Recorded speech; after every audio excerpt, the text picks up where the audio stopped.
Я хочу, чтобы наступающий год был счастливым. Всем здоровья желаю, конечно.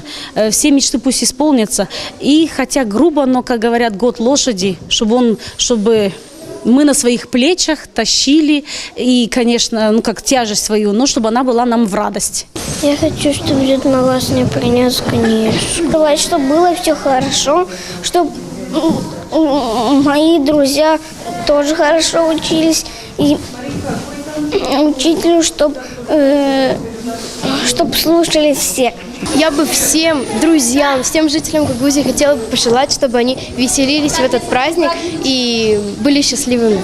Я мечтаю на Новый год получить робота, большого робота. Я хотела бы пожелать своей семье, чтобы мой братик был очень здоров, он у меня маленький. Еще я хочу, чтобы у нас было больше доверия в семье. А учителям я хочу пожелать, чтобы они очень любили своих детей.